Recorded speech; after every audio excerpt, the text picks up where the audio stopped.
It's a great day to talk hockey with Grant McCagg on HabsCast. Welcome back. We had an interesting press conference the other day. Well, yesterday. Anyways, Marty St. We asked about actually today about is he worried about Samuel Montembeault? And he said no, he's not worried. I mean, that's, hey, he's towing the line here, right? But obviously he's not as worried as most of us, or he wouldn't have started him 3 of the last 4, despite Dobes winning 13 of 14 points so far for the club this year. You know, it wouldn't probably be so bothersome if the Canadians weren't on top of the standings. And if, you know, when a starting goalie's struggling, like, I'll have a look, just have a look here at, we'll put up a, just as a comparison here. What, me worry? Yeah, I hear you there, Alfred. When you look at the goals above expected, right? Dobes is top 10, and he has not lost yet this year. So, you know, that part makes it tougher to understand why you still, I get that you want to get your former number 1 starter going. I get all that, but when he's not, and the other guy is playing as well as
Montreal, you know, and even look at like Dustin Wolf there. Okay, he's got most of the starts and he's struggling some, but their backup isn't much better, and they're in last place, right, or at the bottom of the standing. Montreal, it's a different story. They're trying to win. They're not trying to get Gavin and McKenna. They're trying to win here. So it just doesn't make sense to me. Like, let's have I've got some video evidence here, okay, that I think you might want to see. On the way. It's not the fact. Arbor Jacki loses balance. Let's get back to the start. I'm not worried. Get the puck all the way to the far post. You got to shoot it before you get close on home. You're Dobson, and you're going to run at McMahon. You to Montreal.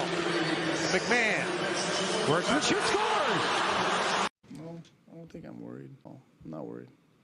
Second in the National Hockey League. This one gets tipped on the way. It's not the fact. Arbor Jacki loses balance, and look at the reaction of Montembeault. Had the 5-hole the net. David Perron has made a living getting around there. Watch Perron with Gouli. Jensen identifies, get it down there. There's the. No, I don't think I'm worried. No, I'm not worried. Panarin to Fox, and he slides this right. Fox is going to have this puck over on the half wall. He's going to move back up line, and he just unloads it and beats Montembeault clean. And this doesn't touch nothing. Of Samuel Montembeault, multiple layers, high in the zone. Everyone vacates off the draw, staying with their men. No, I don't think I'm worried. No, I'm not worried. Let's keep the pressure on, and this is just a perfectly tipped puck by Adam Henrique. Trying to dish back toward it. Was there for Nurse. and then a quick shot goal. It's McDavid takes this puck around the net. That's a beautiful. Something else. Unsportsmanlike. Here's McDavid in front. Backhand score. Tying it in front. Backhand score. Puck goes there. No, I don't think I'm worried. No, I'm not worried. This is the third one as Stenlund draws attention to the middle. He brings Matheson over. The lead, even if they give some up sometimes. Sanderheim, high tip, score. Brink stick. Brink wants it. Watch Brink tap his stick on the ice. He's looking for it. Inside to Batherson. Right there, it hits the side of the net, and on the clearing by Veleno, Batherson, Dylan Cousins, Stutzler to the net, scores! And Stutzler gets a step on Matheson, and Dobson. No, I don't think I'm worried. No, I'm not worried. Byfield. Little chip towards the net. Montembeault. On tape of Kevin Fiala, who has 2 goals in his last 3. No, I don't think I'm worried. No, I'm not worried.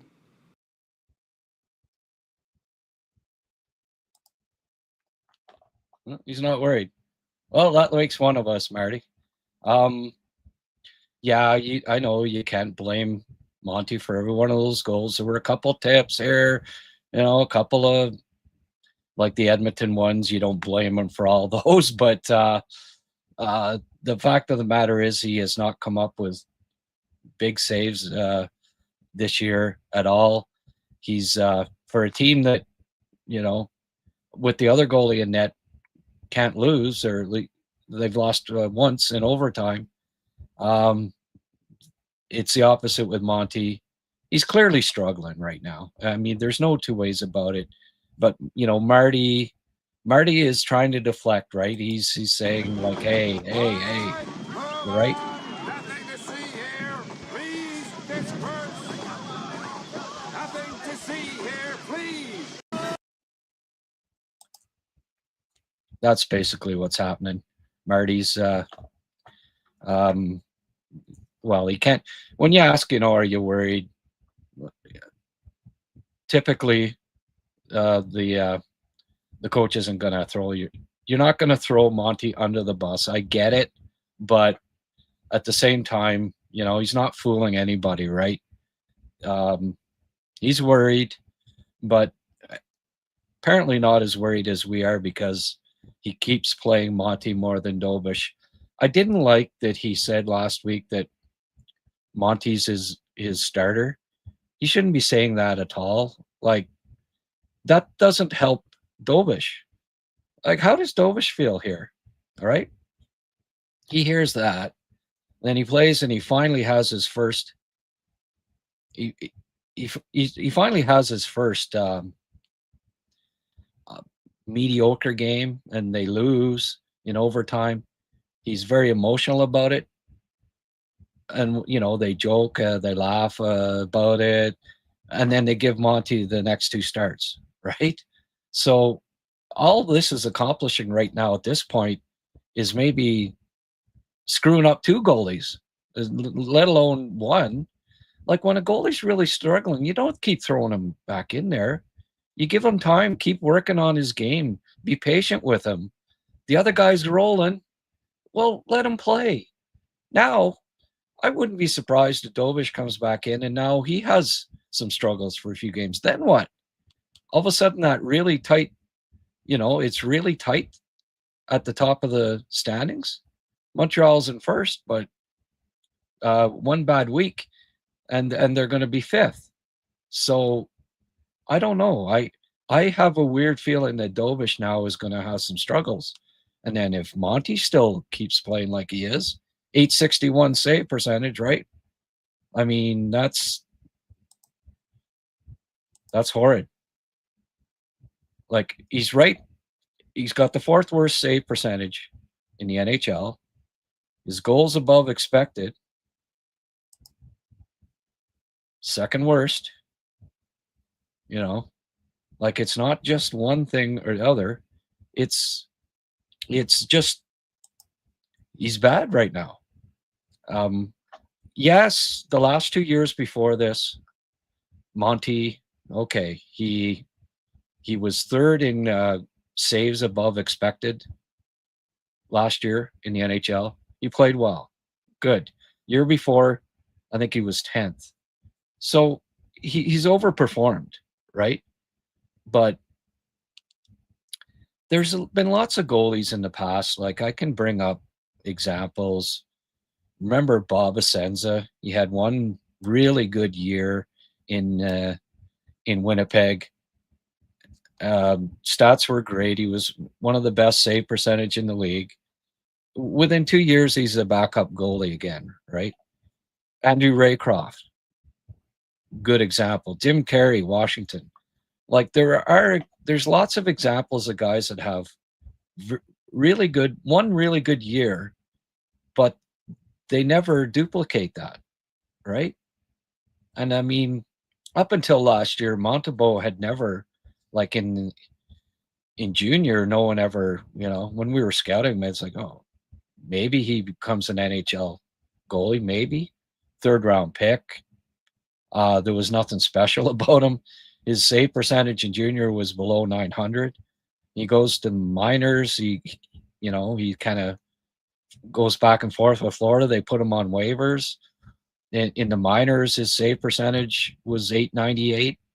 They put him on waivers. Montreal gets him. Not a lot of teams. I don't think they were, running after him, but they get him. Montreal gets him and turns him into the starter.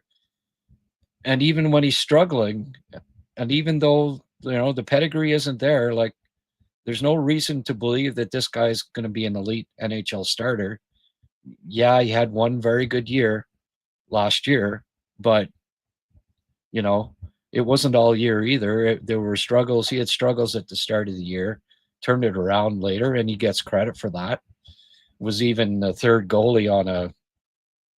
string goalie, which really isn't saying all that much considering how poor the Canadian goaltending depth is right now. Like I think it's at its lowest point maybe in history, as far as there not being any elite Canadian NHL goalies at the moment. So, it's relatively irrelevant that he was the third string goalie on Canada's Four Nations team last year. And you can't go by the past. You have to look at what they're doing now. Just like I make the argument that I wouldn't start Jordan Binnington, right?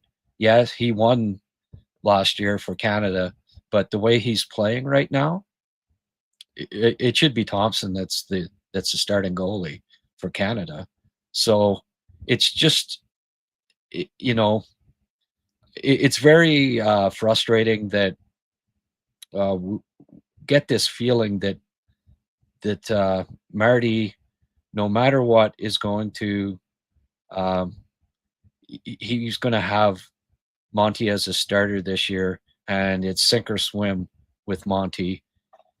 We'll see. I mean, maybe by the halfway mark, if it's still like this, he'll finally change his tune.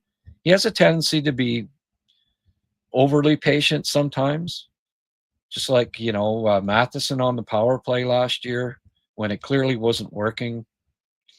Thankfully, it wasn't left too late to put Hudson in that spot. But, I mean, if they'd have missed the playoffs and they came within a point of doing that, you could look back and say, well, if only he'd have put Hudson on the power play to start the year, maybe they get a couple of more wins at the start of the year, and that was the difference between them making the playoffs and not. Now this year, Demidov doesn't start the year on the power play, on the first power play, and we'll see how that works out. But he did put him in after 7 games. Okay, fine. However, this goaltending thing where one's here and the other's here, yet the guy that's down here is still the starter. We could look back. The standings are so tight right now, even though the Canadians, they're on top. That, like I say, that can change in a week. If they miss the playoffs by a point or two, you can point directly to the fact that if Monty doesn't get going here, that the head coach was too stubborn with this idea that a goalie that was picked up on waivers, a third-round draft pick, who I don't think has ever, other than 1 year last year, has ever shown that he's an elite NHL goalie and that he should be, he should be playing 60 plus games a year. Other than that, no. You have to live in the now, I think, and I just hope that that Dobes now doesn't struggle, and that they have two goalies that aren't. Goaltending is such a key to winning, and if you don't have either of them going well, as you can see with St. Louis, right? They're struggling more than the biggest reason is their goaltending. So I just hope that this doesn't screw up Dobes, and that we're looking a month from now with neither goalie living up to par, and neither of them having confidence, and the Canadians struggling because of it. But let's go to this is just a quick one here. Let's go to some comments and see what people have to say. Marty is lying. Hey, Michael. Well, I don't know if I'd go as strong as saying lying, but he's certainly he's pulling the old Alfred E. Newman for anybody that is old enough to remember Mad Magazine back in the day. Yeah, put it this way: you can't throw the guy under the bus. Say, "Oh yeah, I'm worried to death," right? But still, I would have probably said, "Yeah, a little worried," and that, I mean, how could you not be? And that's not going to screw up Monty. He knows damn well that he's worried. Monty's worried, so why wouldn't the coach be? But anyway, he's trying these tactics, like with his goalie. Give him lots of love and hope that he turns it around. We'll see. Little Potato, they weren't worried when the Titanic set sail too, Grant. Pure yes. Yeah, well, I hear you guys. It's a little bit strange. Johnny Golden, I'm sure the brass is talking about Monty behind closed doors. Yeah, I'm sure there are people weighing in. Listen, if you're watching this on X, join the live chat. We don't have too many comments here yet. A little slow getting rolling, but I'd love to hear your thoughts on this. I want Monty, don't get me wrong, I want Monty going, but I don't think when his confidence is at its lowest, that just keeps shoving him in there is the answer either. He could get going eventually, but it's not going to just be like overnight. It would not have hurt Monty in any regard for Dobes to have started last night. I really don't think so. I don't understand why they're being so stubborn about it, and it's getting worrisome. I really hope that a month from now it's still if Monty's still struggling, that they're just, oh well, he's our starter. He's George C. Scott. George C. says, how far away is Fowler? I don't know. I mean, and then he follows that up with, how about Kakinen? Is he worth bringing up? Well, right now, no. You know damn well. I mean, they not only are they not sitting Monty, they're starting him. So damn well that they're not going to bring up another goalie when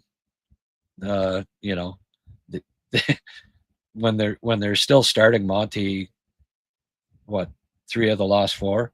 So they're not bringing up another goalie at this point. Maybe a month down the road, if it's still going like that, and they're, all of a sudden they've creeped down, they're like 6th in the division, maybe they bring up a goalie then, if especially if Dobes starts struggling too. then they may not have any choice, right? I don't think Fowler's quite ready yet, but I also think that Fowler could probably play better than Monty in net right now. So how long do you wait? How long does this continue, right? Johnny Golden, there's a lot of weak goals given up by Monty in those clips, Grant. Yeah. I get when a tipped shot gets through, but there's been so many this year. It just seems like every time, he's caught out of position. He's moving a bit too, not staying centered in the net, not coming out enough. When you're back in your goal, right, and a puck gets tipped, you're not, there's a lot better chance that it's going to beat you than if you're out of your net and you're cutting off the angles, right? And as you saw, especially in that Edmonton game, people are, you can't blame him. You blame Matheson, and Veleno passed one over. On that one where Matheson scored from almost behind the net. There's always other people you can blame for goals against other than the goalie, but when it keeps happening,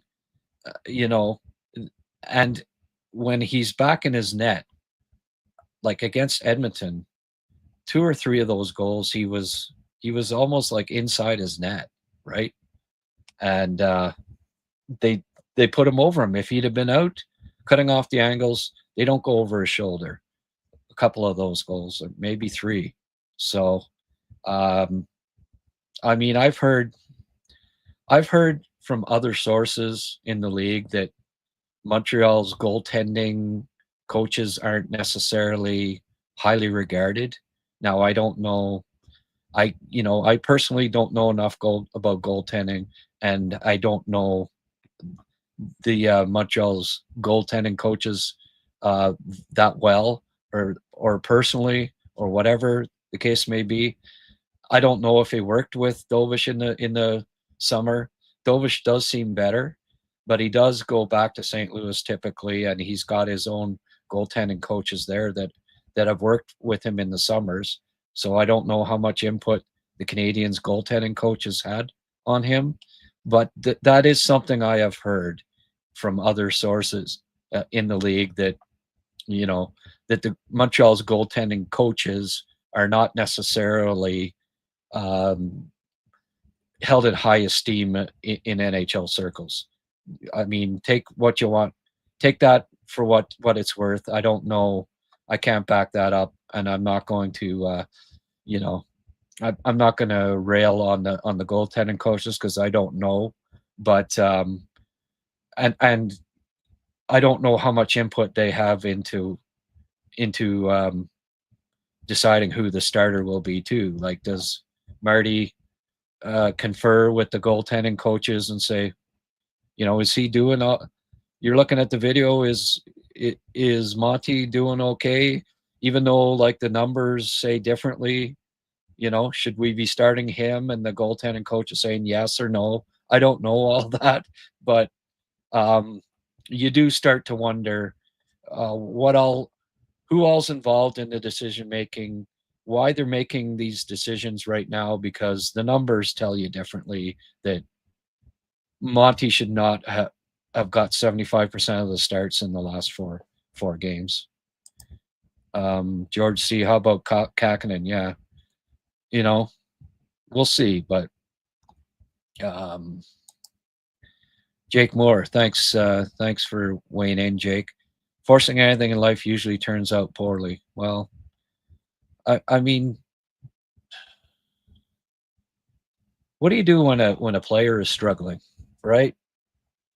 When somebody who's I don't know, second liner isn't playing that well, you demote him eventually if he's not helping the team, if he's hurting the team, right? You drop him down a couple lines.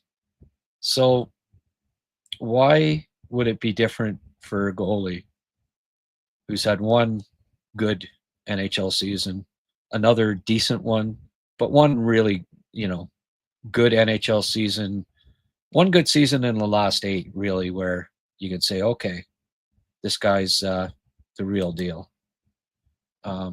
Goalies, confidence is such a huge part of being a goalie, and right now, Monty doesn't have a lot of confidence, and you can't just get that back like overnight.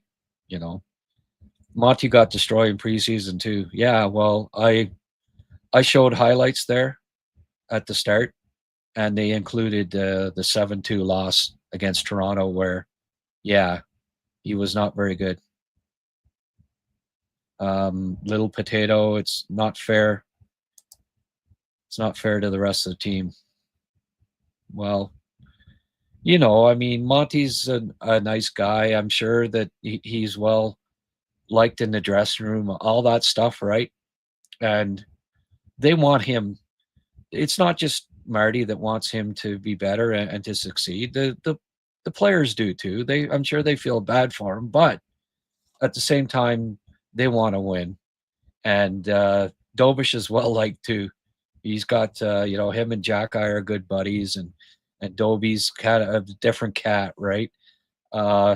So yeah, I'm sure they feel for Dobie. I'm sure a few of them were wondering, like, privately, how come Jakub wasn't back in nets last night? It didn't seem to make a lot of sense. And Productions FC, 5 goals and 17 shots against the Leafs. Yeah, I know. Johnny Golden, Monty is better suited as a backup. That may be true. I don't know. Who does have that mentality? Yeah, Fowler. Yep. Jakub Fowler. Yeah, you're right, Jake. Jake likes Jakub. Little Potato, Dobes has been on fire since preseason, and Monty has been brutal, pathetic since pre. Well, like I say, when you go back, when you look at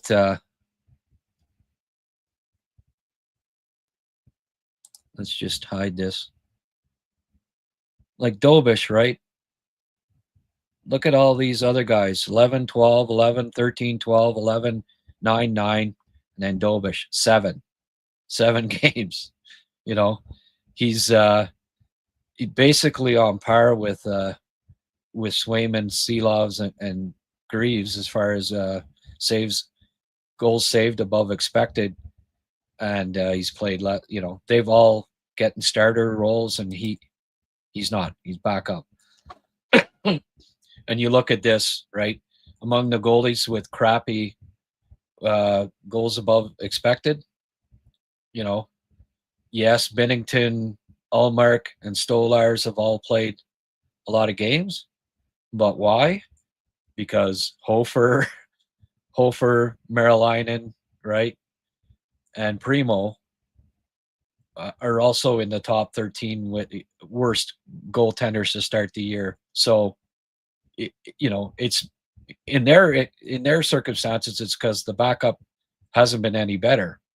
But with Montreal, the backup's 6-0-1 and top 10 in all categories. So it just doesn't make sense.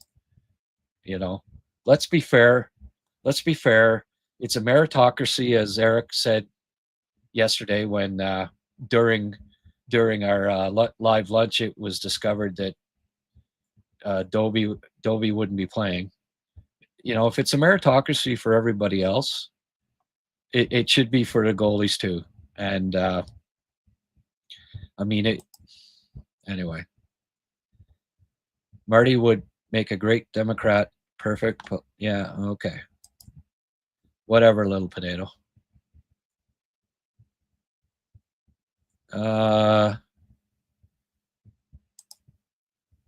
What happens if Dobes wins his next 2 games? It's over for Monty? I don't know if it's over for Monty. It just means hopefully that Dobes starts to get more starts than he does. I mean, that's all we're asking. I'm not saying Monty never play again. Keep working with him. Keep working on his confidence. That can be done without playing him every game. 75% of the games.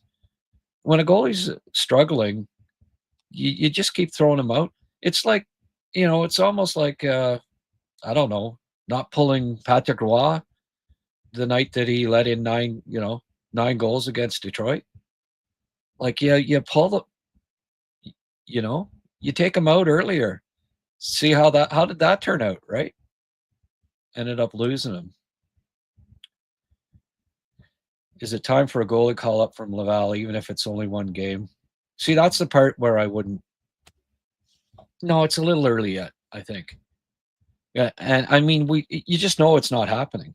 Marty not only isn't, sitting Monty when he should be, he's playing him. So the last thing he wants to do, it's quite evident, is hurt his confidence, even though it's shaky, any more than it already is.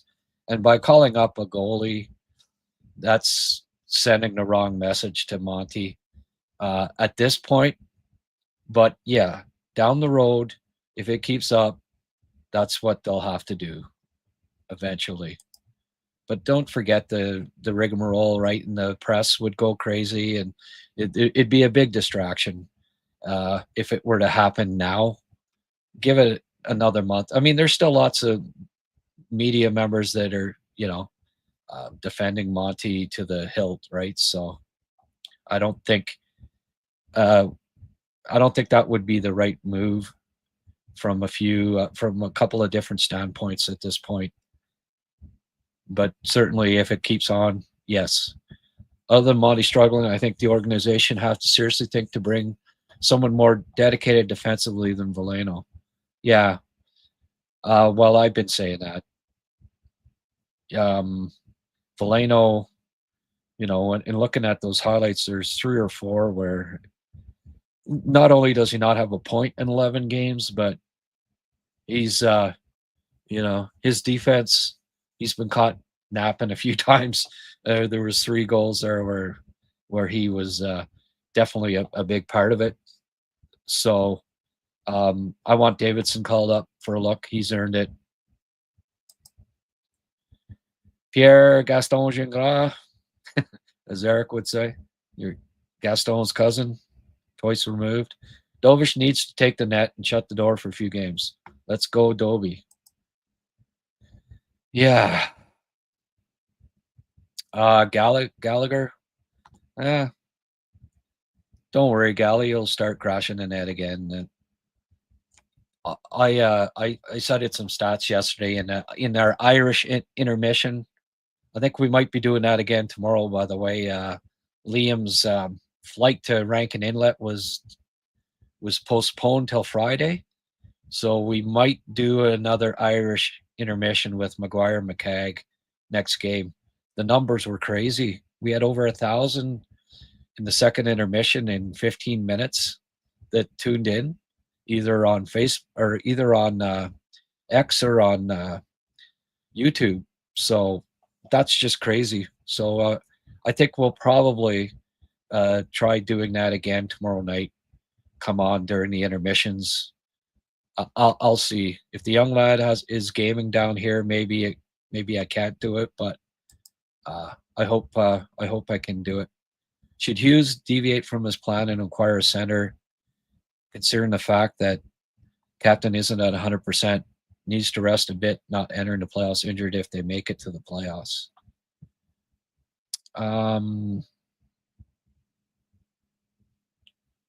They want to make the playoffs, they're going to need Suzuki. I don't know that resting him is the best option. Don't forget he's on a game streak too, right? Consecutive game streak. And guys typically, he won't want to sit out any games. It's a badge of honor, having that kind of streak.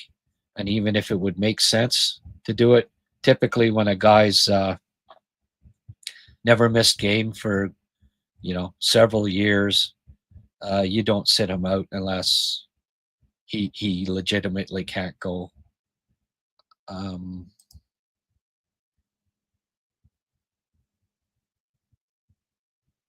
Pierre says we have lost 3 in a row, so I would be shocked if Dobes wins tomorrow. Why on earth he would not stay in net until he loses? Yeah, I hear you. Oh, here's Slater. About time you showed up. Starting to wonder what Florida knew about Monty. Well, I don't. I don't. What did they know about? I don't know about that, Slater. He was a young goalie in the NHL at that point, and he's clearly improved. Like he wasn't.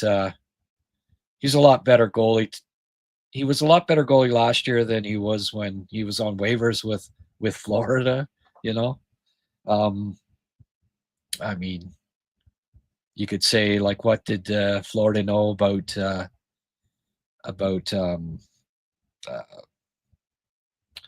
Matheson when they gave him away for nothing, right?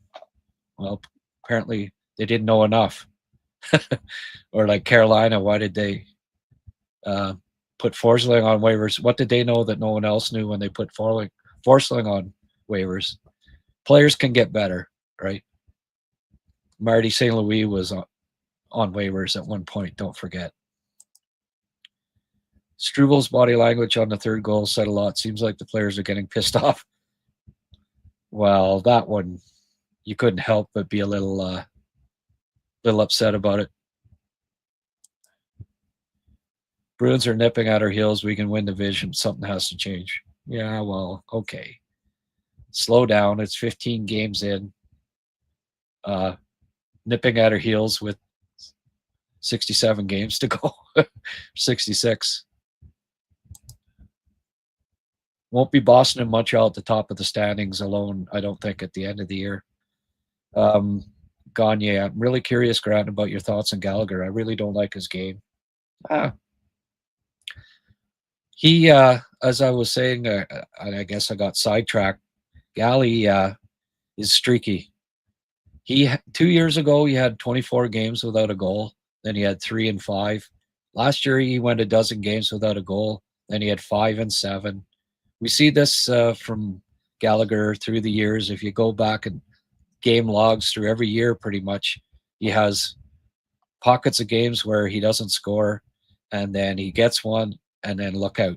He goes on a heater and gets a few, and then everybody's talking about how well he's playing. I wouldn't be too worried about Gally just yet. I mean, they stuck him on the fourth line, right? After a really good year last year to start the year, and then put him with Anderson and Evans. I don't know. I didn't think he hasn't quite been the same ever since. The SDC 81. That's a new name. Thanks for joining us. Nobody ever thought Monty would accomplish what he has, so it's already a win. There you go. Positive way of looking at it, right? Okay, folks, I'm going to wrap this up. It's getting close to supper time. Maybe I'll take a few more comments if you have any, but we didn't get that many people out.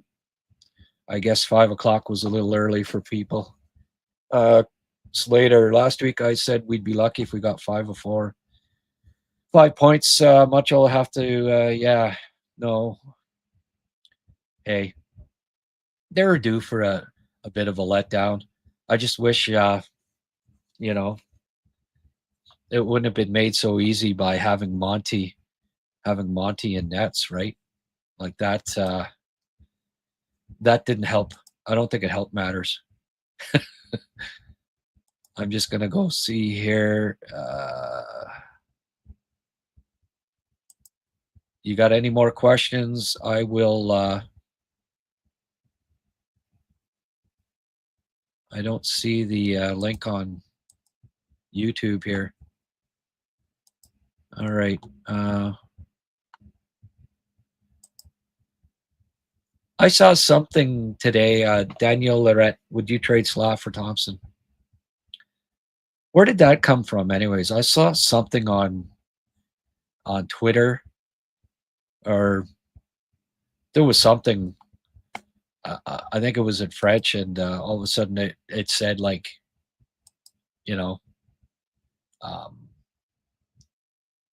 Thompson and Slav, and I'm thinking, what the heck? What the heck's that all about? No, I wouldn't do that. I mean, it's a silly rumor. It's not happening. No, I wouldn't trade Slav for Thompson. How old's Thompson now? 28, something like that. I'll just quickly look up. 28 years old. No. And what, this comes up after, Slav gets benched for 3 shifts, so let's start the rumors. He's a bust.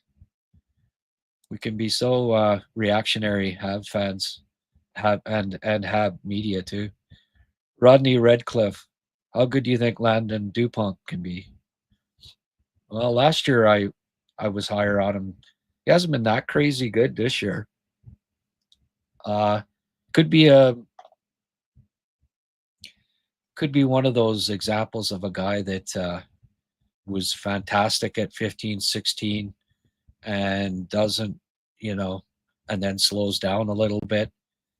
I'll give you a better idea next year in his draft year when it's getting closer to draft, just how good I think he can be.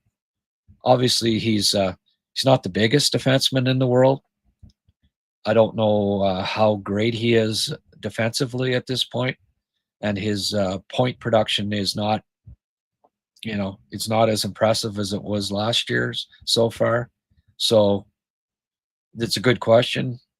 I haven't looked at him closely this year. I'm concentrating more on the Habs and then just starting to get into the draft.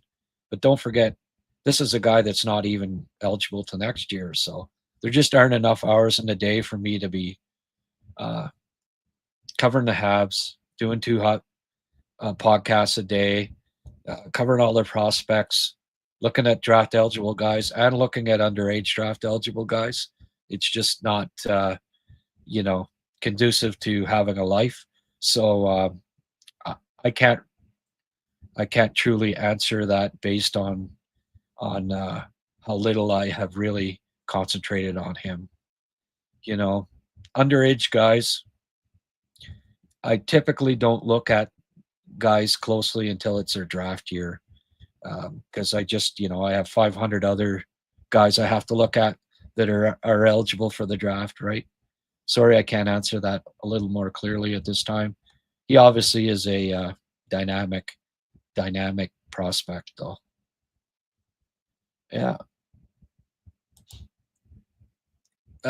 Yeah, Slap. But hey, the passes weren't working for him last night. I thought he still competed, and as far as I don't know, I didn't think Demidov had a particularly good game, and it was almost a little curious that they, Marty rewards him when he's having a crappy game. I don't know. I thought it was the wrong time to be doing it. Really, you could see Slav too was he was a little mortified by that, right? That he was getting benched, a little embarrassed.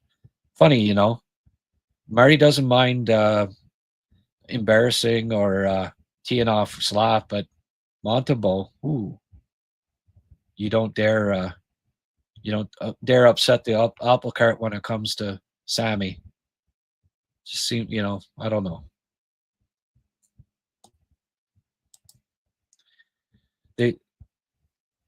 That's good. They said Slav and Reinbacher for Thompson. Okay, who's they?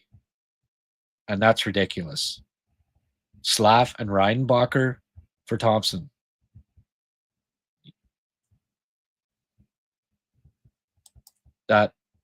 whoever they is, that's just that's clickbait. It's ridiculous.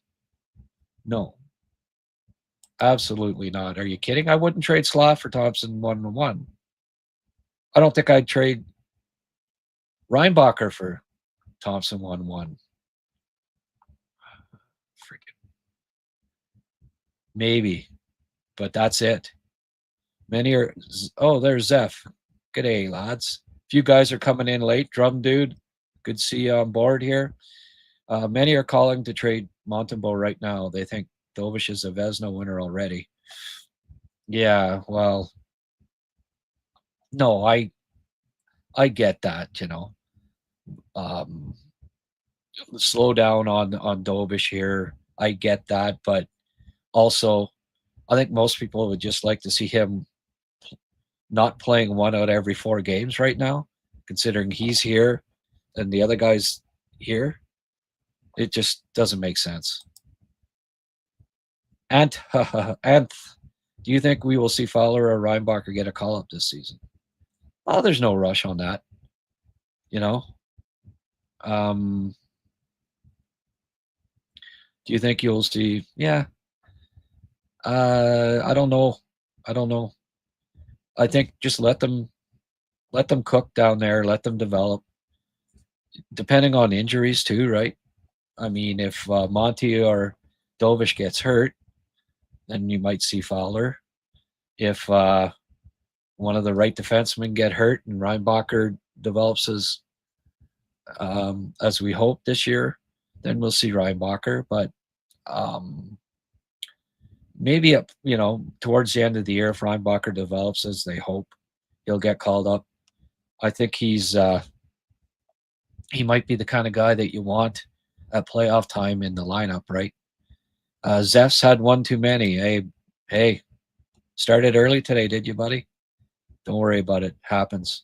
Johnny Gold, I wonder if the Snake thinks about Capman now. Is he coming on the show sometime soon? I think next Wednesday we're going to have Snake on again. We're going to go see I'm going to see him in Ottawa at the game Sunday. I think there's a prospect that we're both going to go see.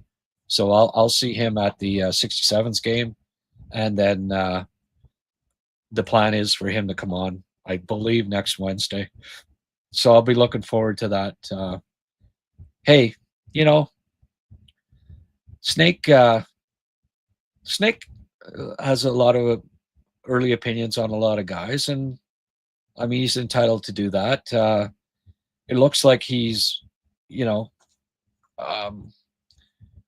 we had debates about Owen Beck, and right now he's looking more right about Owen Beck than I am. So, sometimes he's right on these predictions, and sometimes I'm not right. So it goes both ways. I've dwelled on the Hudson, Caulfield, Kapanen, of late. And when I had him on last time, I drilled him about a couple of those guys, but there have been examples the other way too. And at this point, Mayu as well. He's looking more right than I, but way too early, right, to judge one way or the other. And it's the same with Kapanen even. I mean, he says wait 4 or 5 years, fine, but he should wait 4 or 5 years on Mayu too before he's getting too emphatic about, pigeonholing him as a 7th defenseman in the NHL. Sure, the start to this year, you think the way he struggled in St. Louis, but I'm telling you, there's been so many defensemen in the past where at 22 years of age, they weren't ready for the NHL yet. And that didn't mean that at 24, 25, they weren't solid NHL defensemen. And I think that's going to be the case with Mayu. There's just too many tools there. He's got to figure out, he's got to get used to the best hockey in the world. It takes time. Played 100 games in junior hockey. And I always harken back to that. But, it's important. Repetition. When you're a defenseman,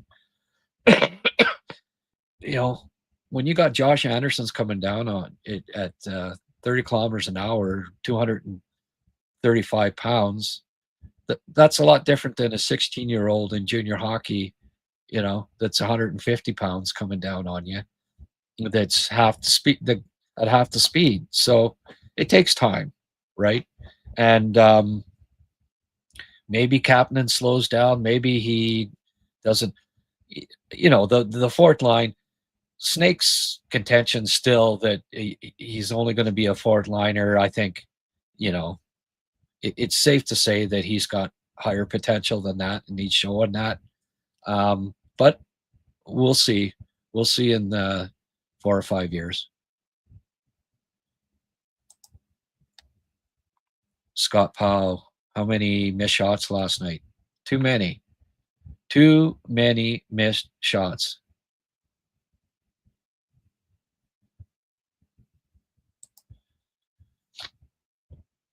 Simon says fourth line. When we were talking our last show, if you watched it, he said fourth line on a contender. So, which I think, you have to. Yeah. I'm not saying definitively that he's going to be a second liner. I think that's his upside, but Snake is pretty adamant that fourth line's his upside on a contender, and we'll see. I disagree with him. I think we're already seeing that he's middle line center all day, but you got to give it 3 or 4 years. Michael Whale and Joel Aminer would look so good in the roster spot Joe Veleno was occupying. Yeah. So would Dvorak. I think Dvorak's actually the guy that they miss more. The left-handed face-off guy, PKer. That's the guy. If I've suggested it before, and it's true. They may end up looking at getting back Dvorak if at the trade deadline. If other options aren't there, if it's too costly for another center, and they're looking for a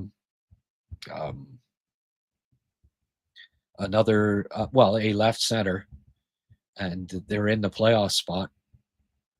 Maybe Dvorak comes back at the end of the year. He's very popular. SDC 81, a broken clock is right twice a day. Okay, I'm not sure if you're talking about me, or because that could apply for me too. But if you are talking about me, careful there. I've got an edit button. All right, folks. I have to go get some supper into me. I appreciate everybody's comments here. Oh, SD's not talking about me. Okay. All right. Well, we'll let you stay then. Quickly, if you got another couple questions,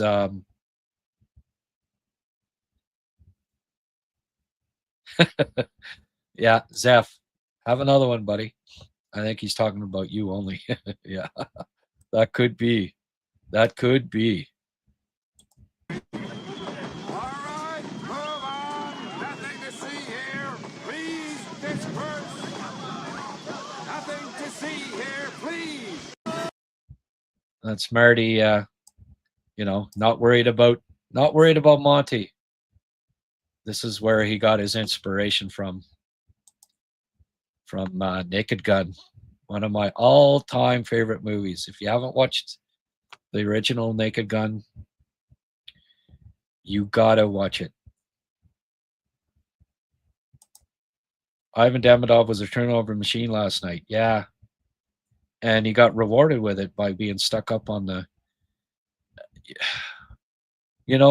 Kapanen's been so good and so responsible, and he still gets...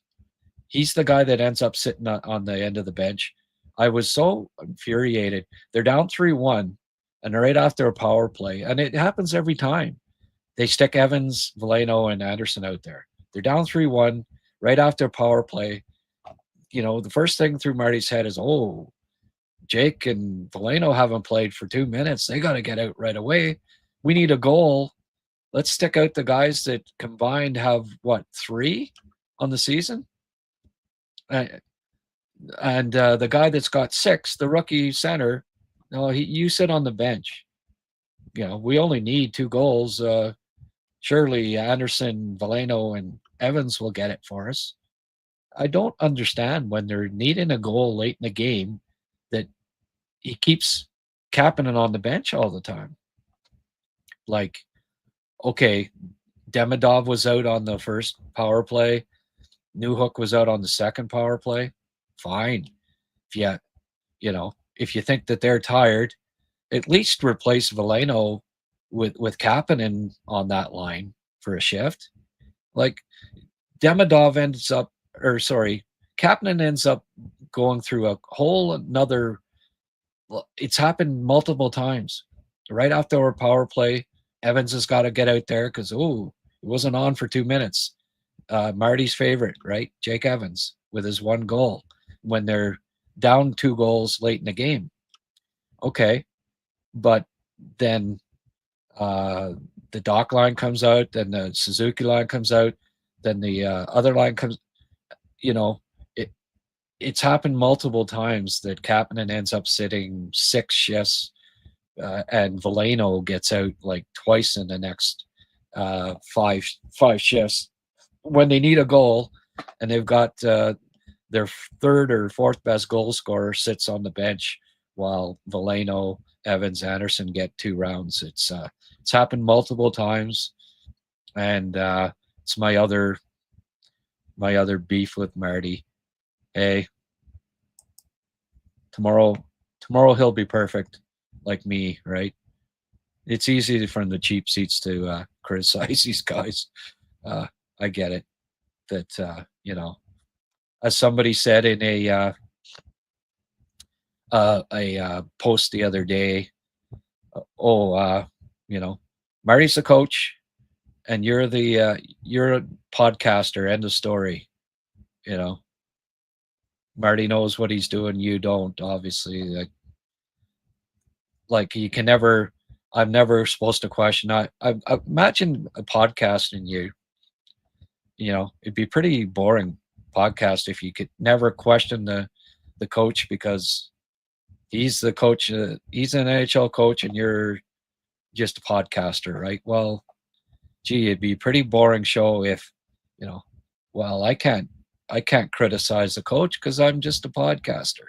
Well, I mean, I get it in theory that, you're not supposed to, that Marty's a lot smarter coach than I am. I'll never, I'm never going to profess to be a better coach than Marty St. Louis, but every now and then, I think I can at least have an opinion that's different than his, right? Marty even said the other day he's still learning as a coach. It wasn't that long ago he was coaching at a level. I've coached higher levels than what he was coaching before he was NHL coach. So, it's none of us are perfect. Yes, Zeph, we all have bad days of work, but we don't start wanting to change the whole staff. That's well put. Drum Dude, think Kapanen is a 20-goal guy someday? Could be this year. I think he could score 20 this year. I mean, not if he's sitting on the end of the bench playing 11 minutes a game, maybe not, but yeah. If you wouldn't trade Tate Shopton for you were fired as an imaginary GM. Well, yeah. I would no. David Reinbacher was a top 5 pick, and you'll see why in a couple of years, Michael. 3 years from now, David Reinbacher is going to be a fantastic player, and Thompson will be on the decline. You don't trade there's a reason why when you make a deal, it's not just for today. It's for, well, in Reinbacher's case, it's for the next decade minimum. Like I said, after I said, well, I may not even trade Reinbacher for Thompson. I mean, I'd consider it, but that I certainly wouldn't trade Slav for Thompson. But again, we have to wait on Reinbacher here. I know it seems like, oh, Thompson's had a couple of great NHL years. He's a big guy. He's in his prime, even if it's getting towards his late prime.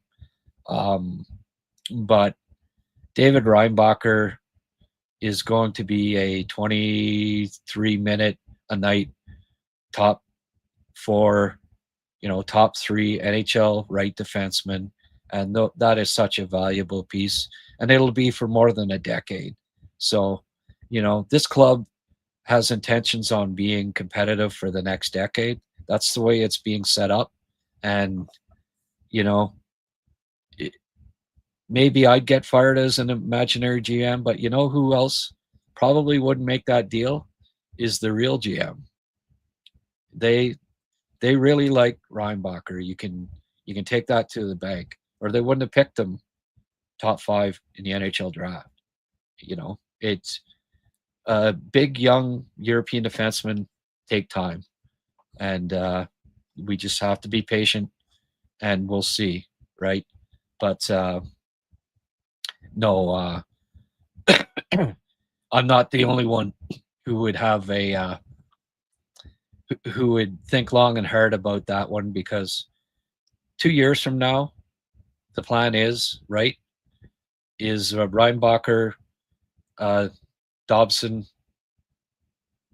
top 2 on the right, with Hudson and Matheson or Gooley, and that the projection is 2 years from now that they're contending, and that's their top 4. Do you trade?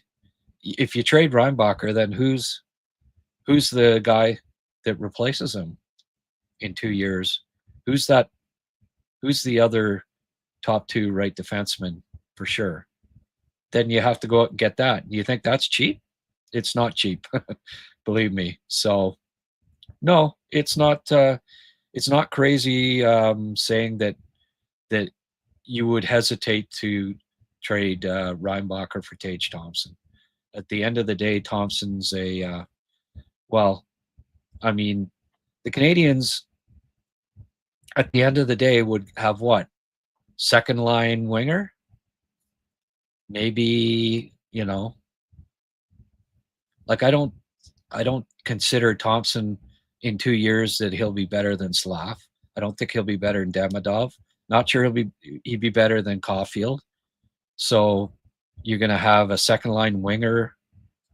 Is that more valuable at 30 years of age in 2 years' time than a 22, 23-year-old second pairing right defenseman? No, it's not. You don't make a trade like that with a 20-year-old top 5 pick with only this year in mind. It's the next 5 years plus in mind. And that would be how, because Hughes, is on the record as saying over and over again, we're not trading away our future to win now, or try to win now. And this would be a perfect example of them, doing the opposite of what they said they do. So anyway, but I know where you're coming from. On the surface, it would seem, geez, you trade Reinbacher for Tage Thompson all day, especially when we've seen it firsthand with Tage Thompson, that 4-goal game where he absolutely dominated the Canadiens. I mean, if you did that all the time, I'd trade a lot for him. But anyways, that's neither here nor there. Dvorak makes a lot of money. He's on a 1-year contract. If he Canadiens have the cap space And at the trade deadline, what would be left? $1 million? You know,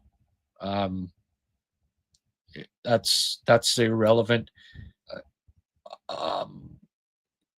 Top 3 center in the NHL, with the average salary now being over $4 million per player, is worth $5 million. He's not overpriced when you compare him with other centers play 15, 18 minutes a game, in multiple situations. It's actually right around what he's worth. Okay, folks. Thanks for everything. I said I would be leaving 10 minutes ago, so I will do so now. Probably do a pregame tomorrow at lunch, and then hopefully during the intermissions, the Dallas game, Liam and I, tomorrow night. So join us at that point. I've got a Michael Hage video that I've completed that I'm going to put up as well, maybe tonight, and it's a good one. I looked at his last 2 games and did a double report that I have to put together. So look for that as well. Okay, folks. Thanks for joining in, chiming in, some great comments, and we will hopefully see you tomorrow.